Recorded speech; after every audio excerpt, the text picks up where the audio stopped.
And All right, kiddo. so this is our sixth interview with Poppy. It is October 17th, 2020. So I asked my dad, reached out to him about the kinds of things that might be good to talk about, and I kind of listed off some of the general areas that we talked about, and he said that he would wonder to ask you about your sister, and if you could tell us about your sister and her impact on your life, and I don't know, some potent memories on. Sure. I'll be happy to. Uh, there's no more lovely person in the world than my sister Leah. She really is a dear, dear, dear human being. We grew up, and I think I've told you about the stories on Cedarhurst Street, our first real house, thinking that it was a palace. And my father passed up the chance to buy it for $1,200 in the mid 30s because they couldn't afford it. The $18 rent or whatever the rent was an easier way to go. So uh, we grew up. My first memories of Leah are when we had our tonsils out. I think I was 3, and she, of course, is almost 3 years older. And the only thing I recall of that, and I I know that I believe this because it's cemented in my memory, that she and I were on gurneys, she on one and I on another. And that's the last thing that I remember about that. But yeah, we were wheeled into the operating room, I guess, separately. But that's my recall of my earliest recall. Leah and I had a wonderful relationship. I was the youngest grandson on the Goldstein side and also on the Sandberg side for quite a while. I guess I was 7 years old when my cousin Judy Sandberg was born. She's the one who lives in Spain. We've discussed her, haven't we? And Maybe mentioned her, but not. All right, well, we can talk about that too, because that's an interesting tale, actually. Not the happiest of tales, but an interesting one. And so we played in the house. The house was a fairly small house. It seems to me I've described that to you. There was there were steps out front. We used to play step ball on them, and we would come up the stairs, 2 levels of stairs, cement steps, and then 2 steps into the porch area where we had a very low, couldn't have been more than 15-inch high radiator where my sister, that mean old sister of mine, pushed me and gave me this scar here. Of course, I always teased her about having pushed me, but I'm sure that I tripped and fell. Anyhow, we've joked about that for years. And she always paid attention to me. She was a bit of a teacher, and having the 3 years difference, and uh, I think from the beginning having a deep feeling for me. Uh, I don't know that I had the same deep feeling, not understanding the relationship and what it meant until I was a little bit older. I was very self-minded child and very spoiled, being the only boy and being the youngest of grandchildren on both sides at that time on the Sandberg side. And she would be very careful that I was happy with what I was doing. We played games, uh, laughed a lot. Our parents were very lovely and very caring. They told us stories. They did everything they could to make us happy. We had toys, and as I said before, we thought we were living in paradise and didn't realize until we were much older that times were so difficult in the 30s during the Depression. Um, and I was a bad, spoiled kid in that I knew I could get my way with almost anything, and I took advantage of it, particularly after the accident that I had when I was 10.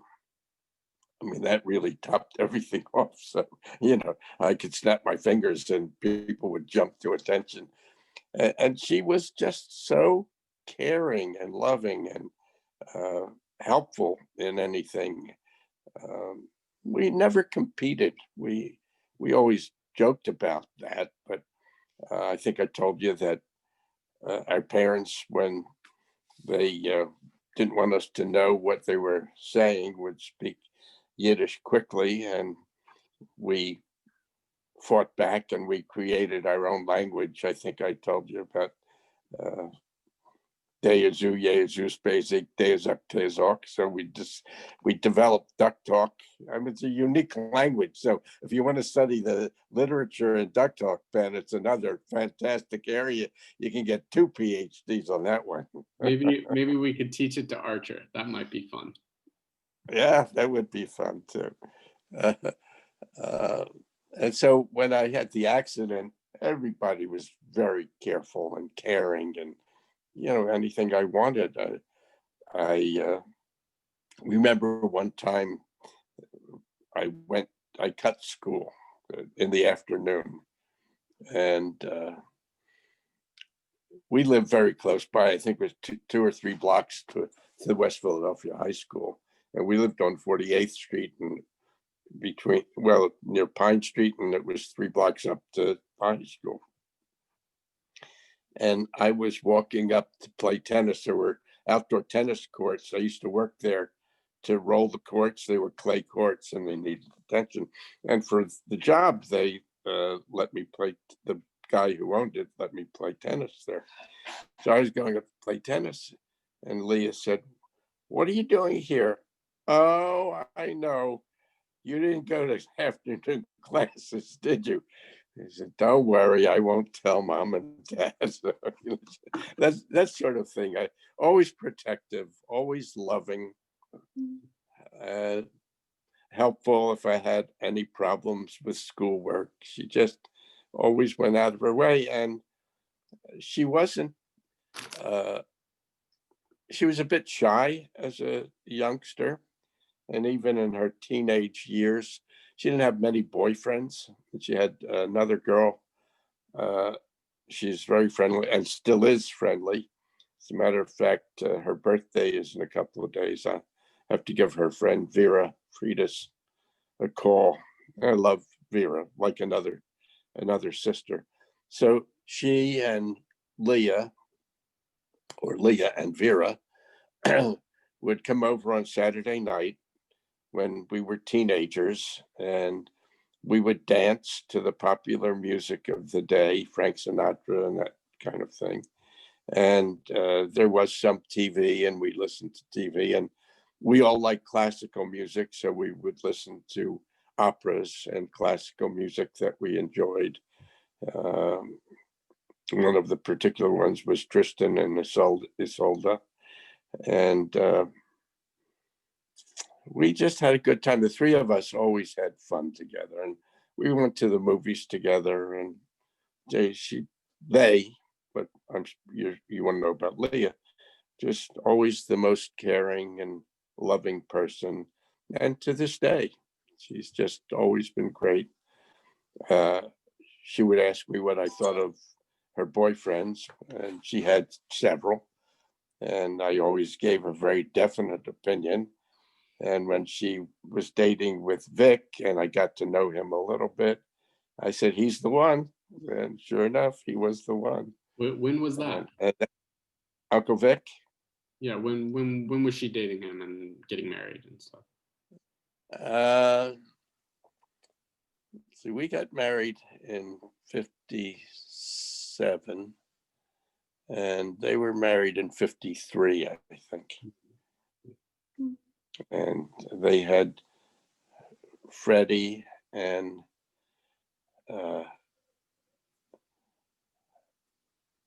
Janie. Yeah, they had Freddie and Janie before we got married.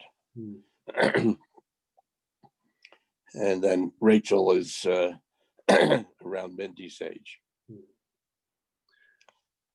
And so we had a friendship always. They had a lovely home. The first home that they bought was in Willow Grove, was a very old house. Some history there too, and I've forgotten what the history was all about. And we visited back and forth, always got along. I don't think I've ever had an argument with Leah other than some silly stuff, but we've never had a disagreeable relationship about anything. We may have disagreed on things, but there was never any uh, anchor and anything that would separate us from the feelings that we had for one another.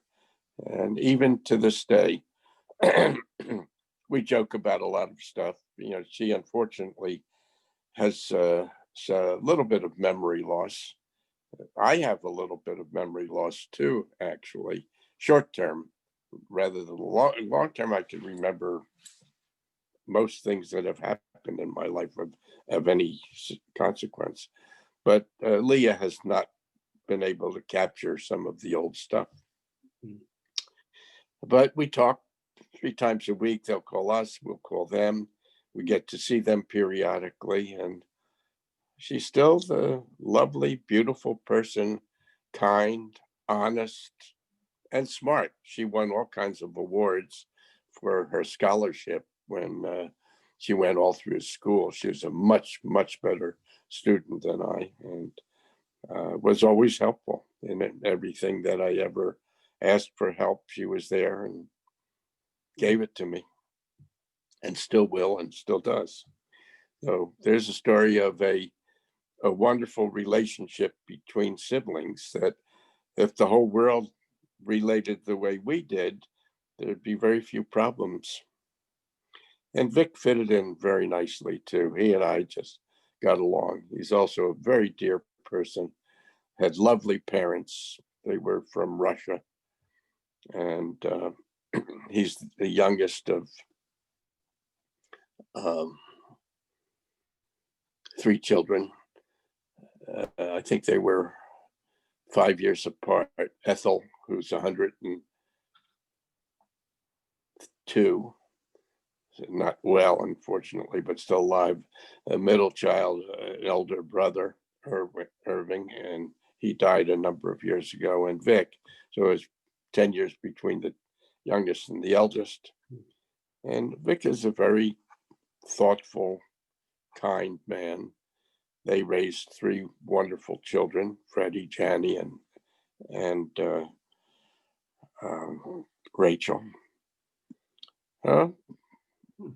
Ask me questions. So so now back when, back in the day, and you would have family gatherings, maybe at your parents' house or Mostly, yes. yeah. And did your aunt that my dad says was called Auntie, was Yeah, and there? And I'll tell you how she was called Auntie. My cousin Bart Crown Gold. Do you know the Crown Gold name? Is that a familiar name to you? it's not ringing a bell. Well, my mother had 2 siblings, an elder sister who was Aunt Catherine, Auntie, and a brother in the middle, and my mother was the youngest of the Sandberg children. When Auntie Catherine was married, so she had our cousin Bart Krongold. Do you know that name, Bart? My cousin Bart. Is that at all familiar Not to off you? the top of my head. Yeah, well, he was the eldest of that generation. He was 6 years older than me. And when he was a baby, he couldn't say Aunt Tilly. Tilly was my mother's name, is my mother's name. And so he could say Auntie, Auntie. And so she got to be called Auntie. And when we were born, we called Aunt Catherine Auntie, and to this day. So when Leah and I speak about Auntie, we know who we're talking about. You know, we don't have to say Aunt Catherine. You know, we had an Aunt Helen and we had Aunt Florence, but Auntie was our Aunt Catherine. So that's how that name came about. And what was Aunt Catherine like? Tell us about her. I don't think she had the happiest of marriages, but like everybody else in the family, to me, she was a queen. She treated me like a prince. And she was so kind to me and loving to me that I never had any criticism of her. I knew of, as I grew up, that it wasn't a horrible marriage. They had two children, my cousin Bart, as I mentioned, and they had a daughter whose name was Joy. And she and Leah were 3 months apart, and they grew up like sisters. They grew up very, very close. They lived across the street from me, as I think I told you, on Cedarhurst Street. We lived at 6023 and they lived at 6020. And I thought we had two houses because my auntie and my mother were very, very, very close. I mean, just it's amazing how close they were. They talked to each other every day. They lived in close proximity. Their parents were alive when I was a child, and always showed respect and love for their parents, always got them to come to our home or we went to visit them. So she was a very lovely, lovely woman who I think was quite bright. Her husband died at age 53, just after Joy got married. And actually, Joy was married twice, but that's not really relevant. And they had a furniture business that had been started in the early 20th century, and very close to where Grandpa had his business, the shoe industry and leather business area. They were about 5 blocks apart, and there was not a great friendship there. There was an amicable relationship, but it was not close. My father really enjoyed my mother's sister, Auntie, Aunt Catherine. And when she was widowed, Auntie did everything with them regarding going to the theater, going to musical things, even going on vacation. She was a very kind person. As I said, spoiled me the way everybody was supposed to and did. And that was it. That's how Auntie came about. So now looking back at 80 some years of family reunions and gatherings, you know, from when you were a kid and the adults were taking care of those gatherings to when ultimately you were the head of the family and we were meeting in a, you know, somewhere on the East Coast and having, you know, big family gatherings. What are some of the standout moments when you consider the history of family gatherings in your life? The family gatherings that I can recall as a young child were the Passover dinners at both grandparents' homes, and also occasionally at our home, my parents and Leah's home, and at Auntie and Uncle Sam's home. One particular memorable event at a Seder, the only Seder that I recall having at Aunt Uncle Sam and Aunt Catherine's house, was when I was 7 years old. And when I was 7 years old, my cousin Judy Sandberg was born. And I was very upset because I was no longer the youngest, although I probably was the most spoiled even after, but I was no longer the youngest. You know, I was very jealous of it. How could this kid come along at this time in my life when I'm being treated like a prince? But that was one of the dinner times. And I remember my Uncle Sam, who was the devil, gave me some wine to drink when I was 7 years old. And my mother said, "Don't you do that, don't let him have that." There were Seder's at both of my grandparents' homes. The most memorable were those of my paternal grandparents. My grandfather, Morris Goldstein, was very erudite. He studied Jewish history and he was a scholar. He was a scoundrel, but he also was a scholar. And those were memorable days because he explained things. My father, of course, did too, but he was careful to embed in Leah and me those things that he felt were important about the symbolic parts of the dinner. I won't say service because it wasn't a service, dinner. And I think Passover is probably one of the best parts of Judaism from a traditional standpoint, because it does speak about the days when the Jews were slaves in Israel, and we all know about slavery. And it's a very tough thing to consider that people were slaves and had to do things against their will. One of the reasons I think that we're so sympathetic to the Black population is because of the suffering that they have been incurred, and the way they've been unable to rise above it in so many cases. And it all comes to education. So the Seder was part of the education that I think many, maybe most, I hope most Jewish families carry on as a tradition because it's a great learning experience.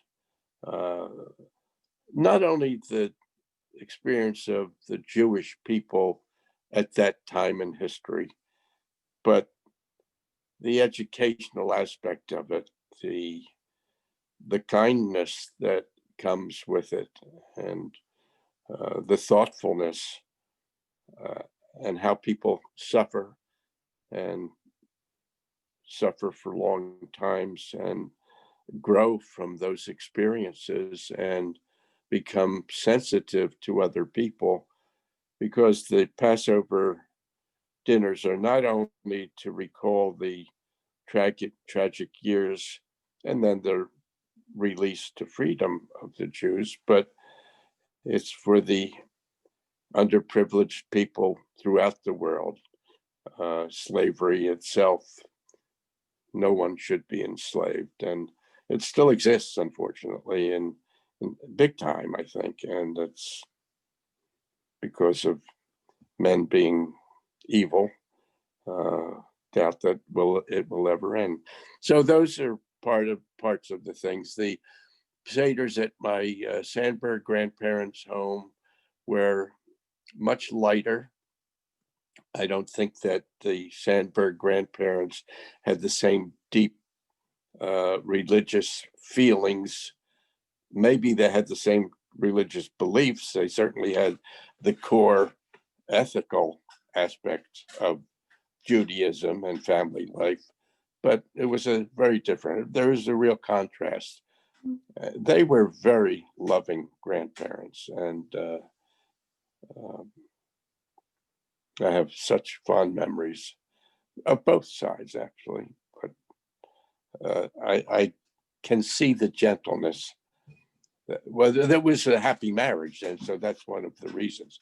The other marriage was not a happy marriage, so when I learned as I grew up the historic aspect of their marriage and the way they were put together, it was understandable, and you could see that. So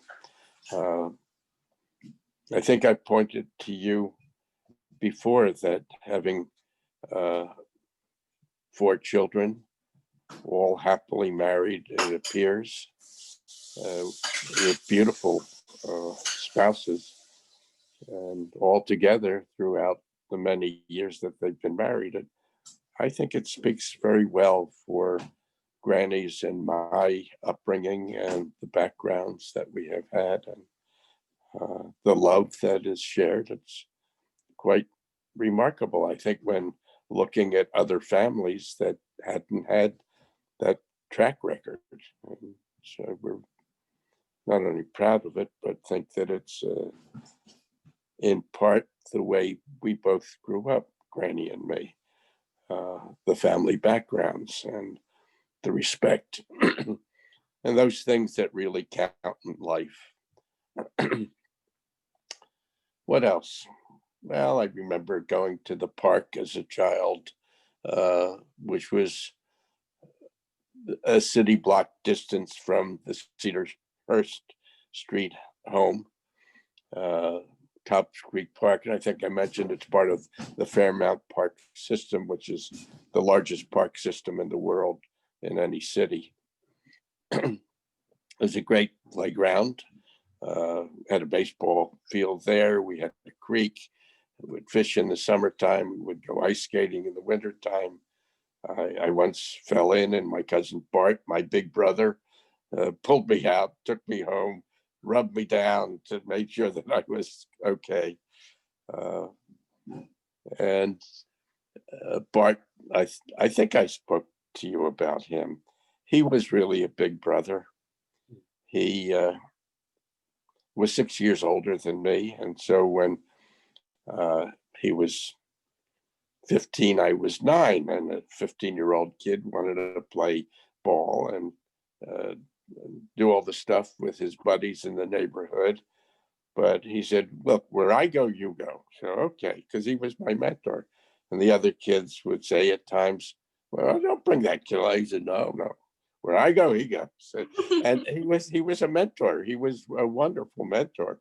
He taught me all of the sports and things and told me stories. And he was a really good big brother. I think I told you also that he gave me a stamp and coin collection when he went into the Army. Yeah, I hadn't asked you about the stamps on or the Your coin. dad has them now. Yeah. He really kept up on that for a lot of my childhood. When did that start? It started from getting it from him? Yeah, Bart was the coin collector. And anytime I got a coin or a stamp, I would go over. It was across the street. So I would go across the street and say, Bart, look what I've got. And so it would be part of the collection. So when he at 18 went into the service, he came over and gave me his stamp collection and his coin collection, which was very nice. Your dad doesn't want the coin collection. I'll take it. Although, I'm sorry? I said, I'll take the coin collection. Good, you're welcome to it. I have some lovely coins. Yeah, I actually really got into the whole bicentennial collecting as well. Ashley knows, she's seen. Well, he did that too. He was saving all the, anytime we got a quarter, we gave him the quarter. I still have some, I think.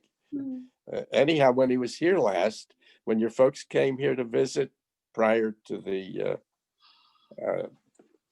pandemic,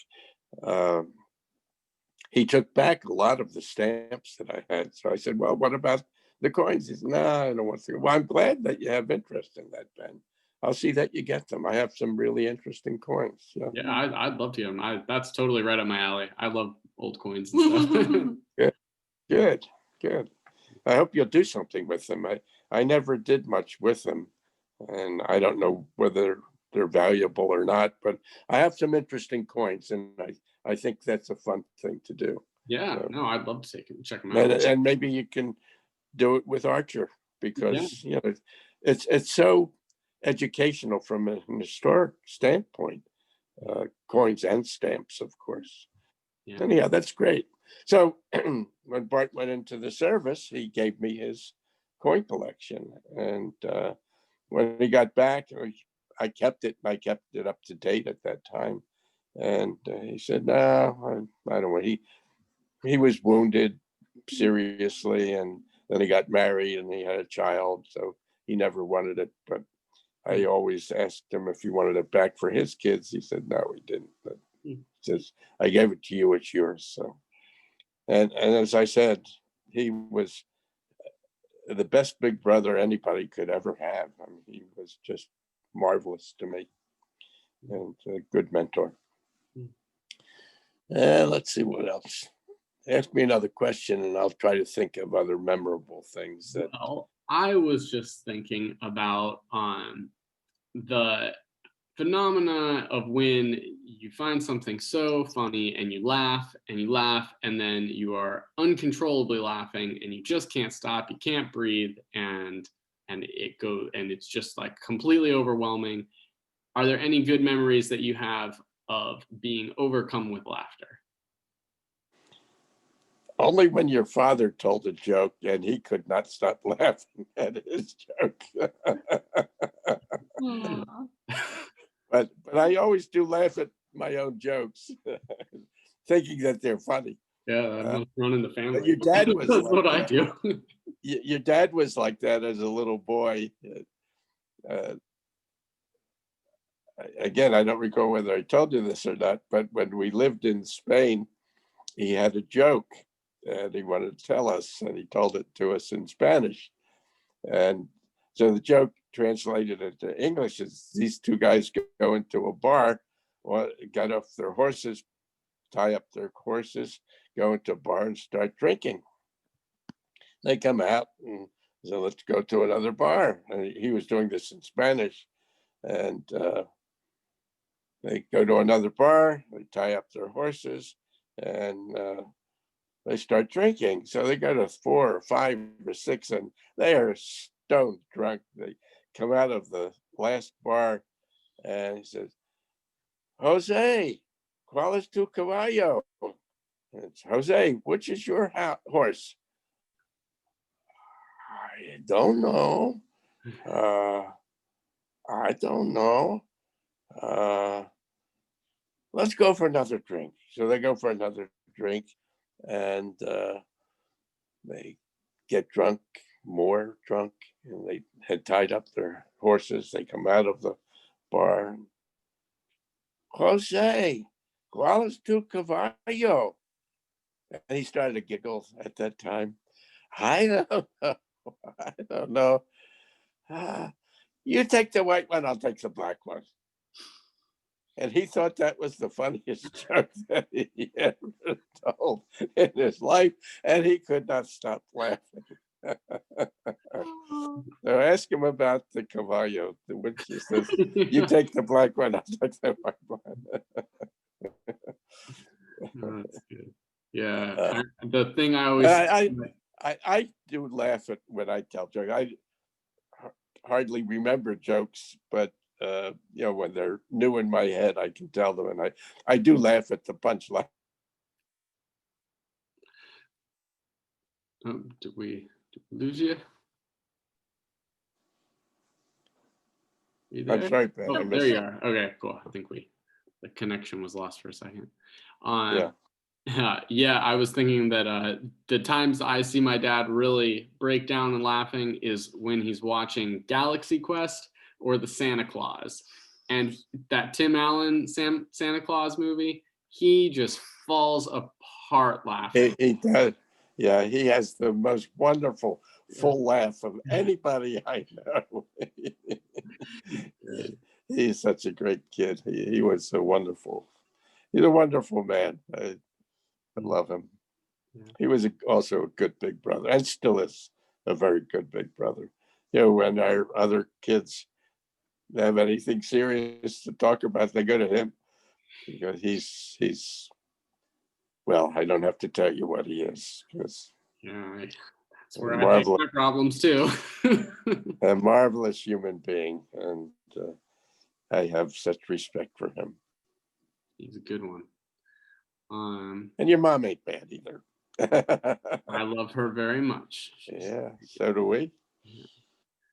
Well, oh, the last thing, we have maybe a couple minutes left, but the last thing that I had kind of put out as a possibility to talk about is if you could tell us about how you learned to drive a car and when you got your license. I got my learner's permit the day I was 16 years old. And I had a cousin, Albert, who is my eldest cousin. He is the son of my father's elder sister, only surviving sister. She was about 4 or 5 years older than my dad. And she got married. Well, I don't know if she got married. She had her son, Albert, when she was 16. She ran away from home with a guy who was, I can't say he was a mobster, but he was in the gambling area and he wasn't exactly the straightest arrow in the quiver. And she had my cousin Albert Marks. Morris Marks was the name of her, I'll say, husband.